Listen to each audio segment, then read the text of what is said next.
ესეც ერთ-ერთი მნიშვნელოვანი თემაა, როცა ოჯახი იღებს გადაწყვეტილებას, რომ ცხოველი მიიყვანოს სახლში. ამ შემთხვევაში უნდა გავათვითცნობიეროთ ყველა ის პასუხისმგებლობა, რომლის აღებაც მოგვიწევს, იმიტომ რომ ცხოველი არ არის სათამაშო, რომლითაც გაერთობი და მე ჯეში გადააგდებ, ამიტომ თუ მოყავს ძაღლი, უნდა გავაცნობიეროთ, რომ ამ ძაღლს სჭირდება მოვლა, გასეირნება და ასე შემდეგ და თავიდანვე უნდა გადავწყვიტოთ, გვაქვს ამის თავი თუ არა. ზუსტად მაგ მიზეზის გამო ჩემს შვილებს უნდათ ძალიან პატარა ძაღლი. მაგრამ აი ვერ გავრისკეთ მე და ჩემ მეუღლემ რომ ეგ ნაბიჯი გადავდგათ, იმიტომ რომ გვეშინია რამდენად სწორად და კარგად მოვუვლით და მე ყოველთვის ვიკვირდა და ქალაქში რომ დიდი ძაღლები ყავთ ხოლმე მით უმეტეს კატა ყავს ახლა корпуსის სახში და ისიც გვიჭირს კატის მოვლა და ძაღლი ალბათ უფრო რთული იქნება, არ ვიცი, სწორედ ხო?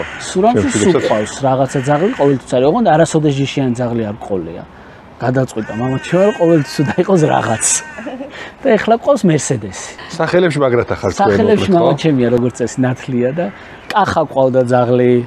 ჩვენ გაგვანძღავენ ეხლა. ვიტყვი რატო იყო კახა რა. მაშინ კახა თარგამაძე იყო შინაგან საქმეთა მინისტრი და მამაჩემ ხო კახა იყო დედალი, ამ ყველაფერს საინტერესო ეგა.